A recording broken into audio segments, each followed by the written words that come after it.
আয়শা নামে একটি মেয়ে তার পিতা বাড়ি থেকে নিখোঁজ হয়ে যায়। তাকে অনেক খোঁজাখুঁজি করে পাওয়া যায়নি। পরবর্তীতে ভিকটিমের মা আদরি বেগম আদালতে একটি মামলা করেন।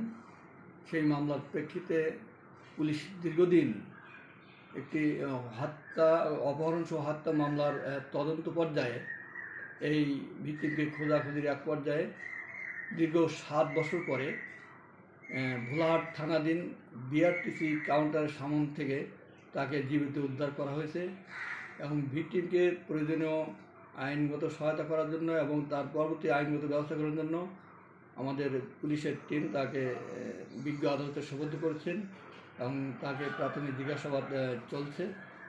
জিজ্ঞাসাবাদ ভিকটিমের জবানবন্দি শেষে পরবর্তীতে যাদের বিরুদ্ধে মামলা করছে আইনানুগ তাদের বিরুদ্ধে ব্যবস্থা নেওয়া হবে এবং নির্দোষ হলে সেটিও ব্যবস্থা হবে।